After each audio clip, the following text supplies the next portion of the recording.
Perfect. So yeah, my name is Dilpesh Parmar. I'm the CEO of IQzone. So for the guys who don't know what IQzone is a in-app monetization platform where we aggregate orders and we try and get incremental revenues from some of our publisher partners.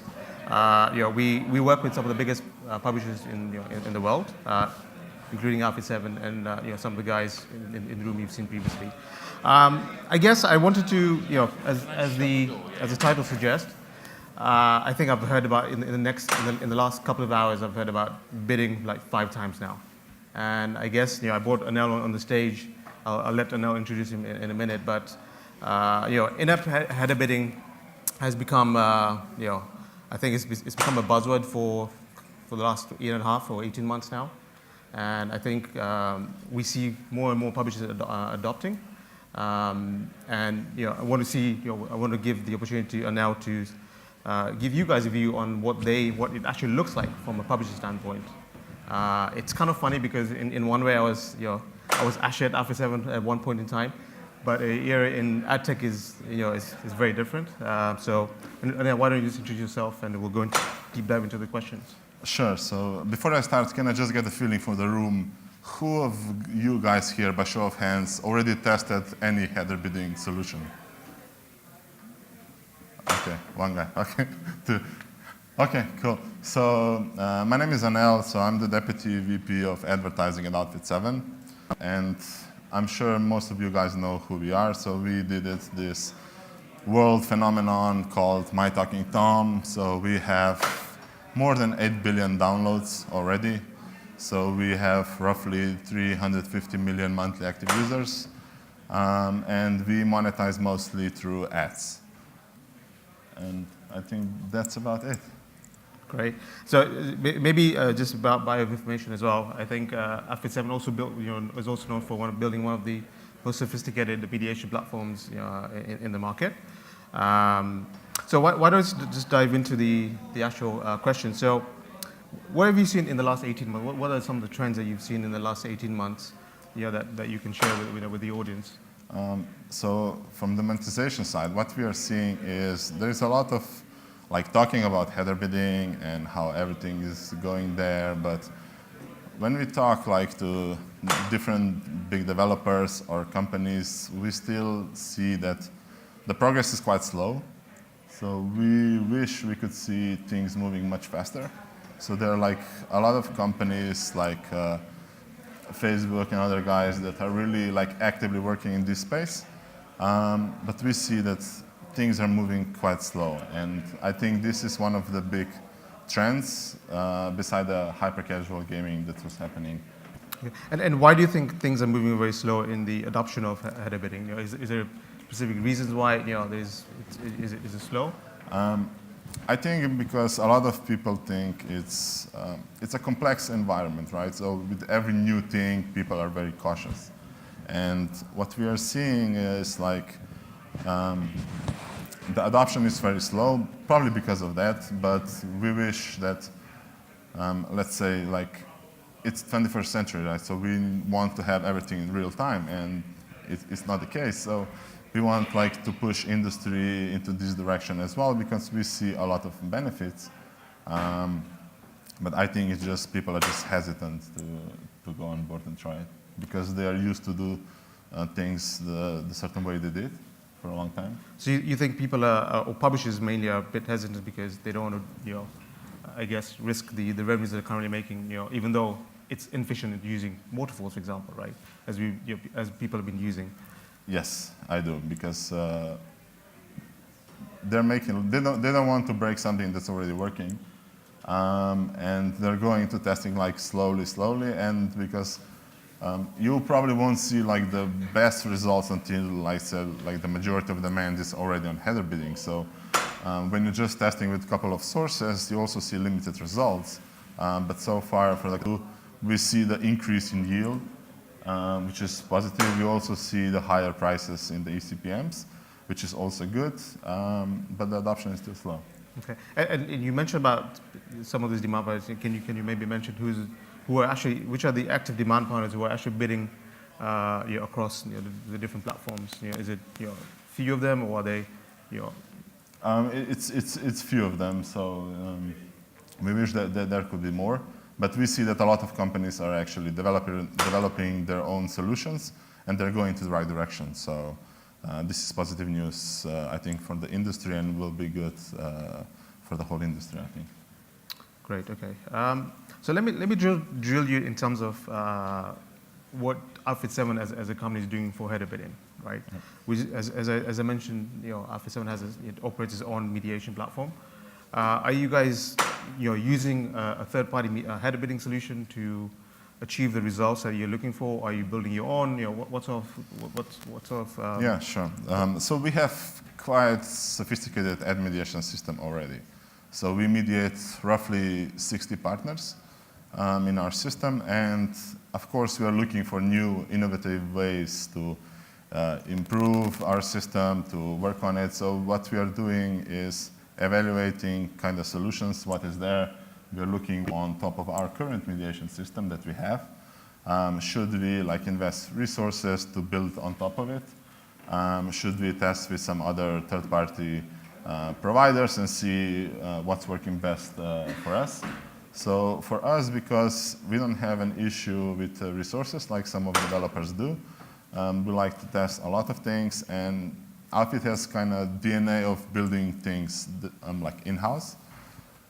So we are playing a lot with testing different options, playing around, and we are working on something on top of our current mediation solution as well. Okay, so basically at the moment using a hybrid model, which is you're testing other third-party mediation header bidding solutions, as well as using your own, trying to build your own. Yes, and I think this is kind of intermediate phase where we will go to this hybrid model first, because there will still be a lot of, let's say, networks or guys that will still be on ad mediation. Some guys will go with header bidding, so you need to have a system that will accommodate both in this transition period before fully RTB and everything will be header bidding. So I think we are now closing to this phase that will probably last for, I don't know, maybe 3, 6, 12 months, depends of as the industry will go on board. Okay. Coming back to the demand side, one of the things that we've observed at IQzone, and when I speak to a lot of the demand partners, and it would be good to understand from your side as well, is header bidding. It's a CPM auction-based way of generating increasing competition, whereas a lot of the networks, traditional networks have been in mobile in-app, have been traditionally buying inventory on a performance base, whether it's CPI or CPA, and what's your view on is that one of the reasons why it's taken longer for these demand partners to buy on CPM? What are some of the challenges that they tell you or you see from time to time? Yeah, I think so. That's one of the challenges, but we want to focus more on the positive side. So transparency is big for us, just to be transparent with all the partners that we work with. We also do that with our current mediation. So we have a dashboard where they can see where they're positioned. In the waterfall, they can see all the waterfalls, they can see all the data. So we are very straightforward around that.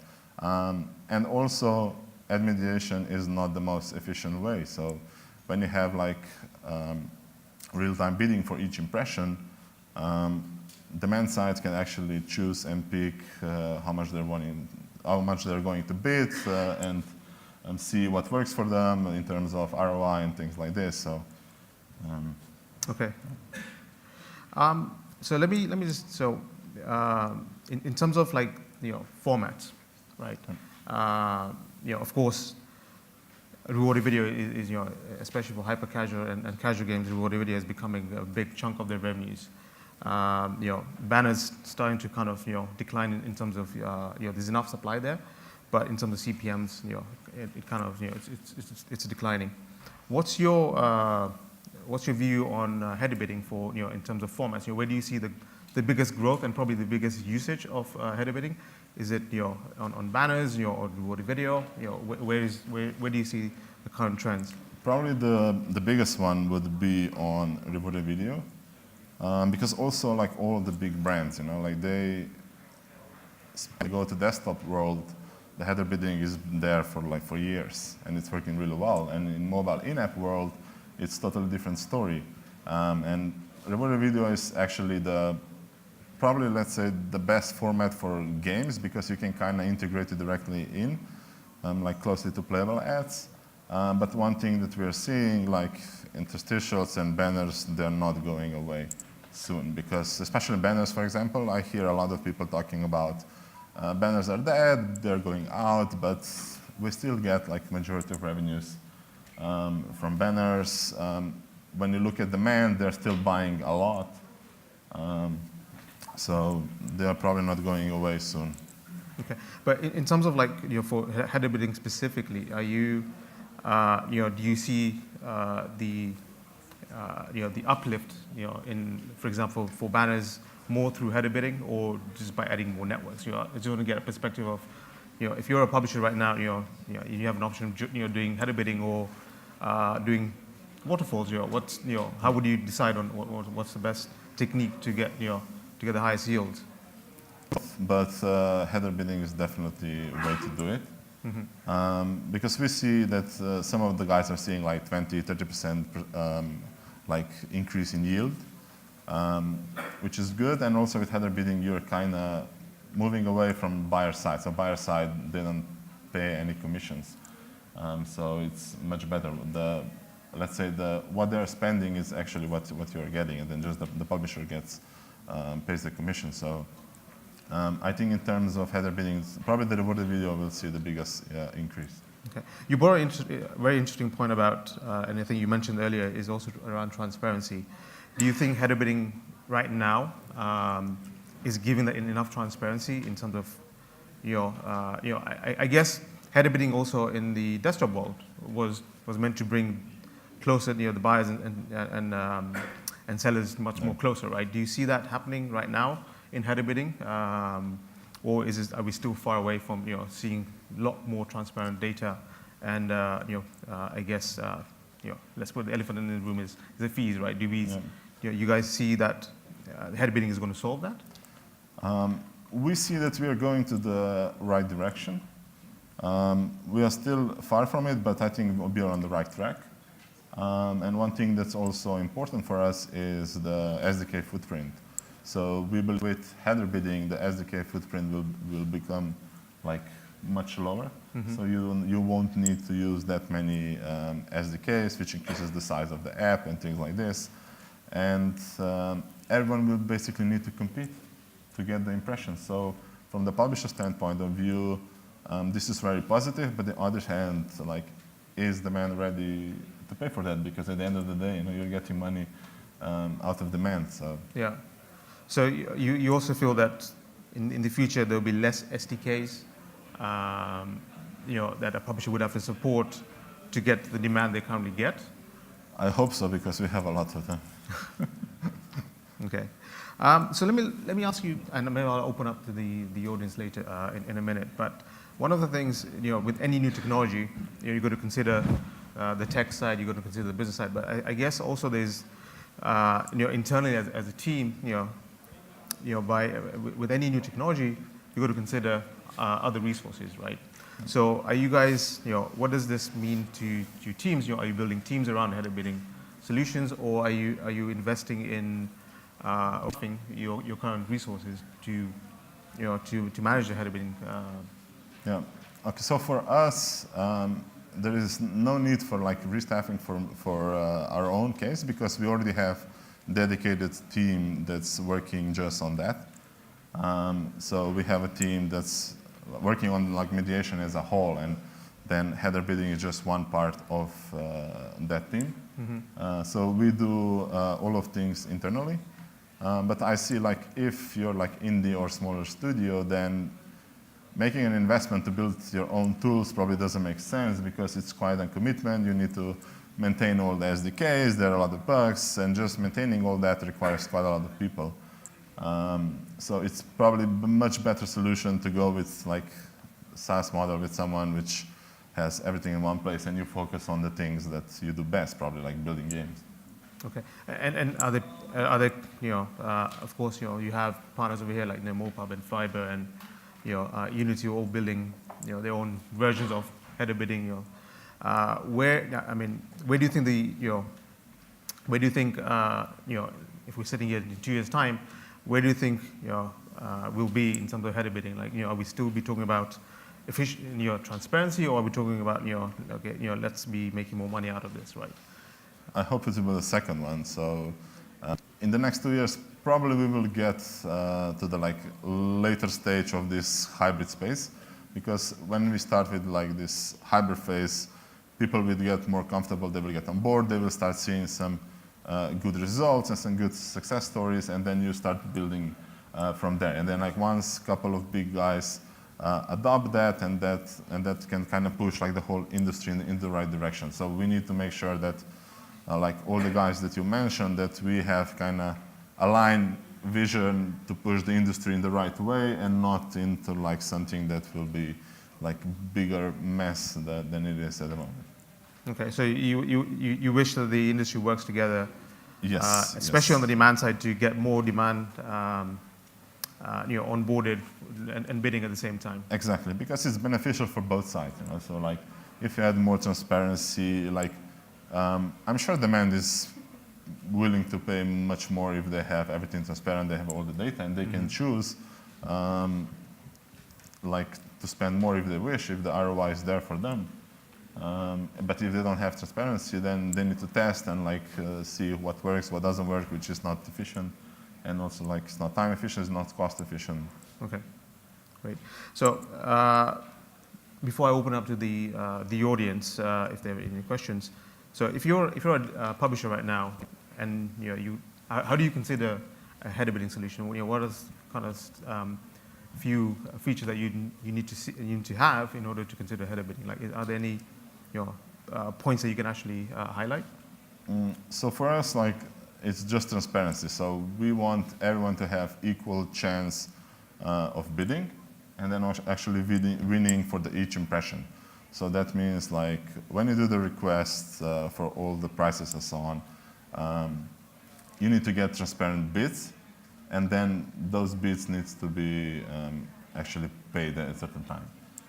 So I think transparency would be the case, yeah. And I guess less SDKs. Yes, definitely. Right. Yeah, there's always too many SDKs.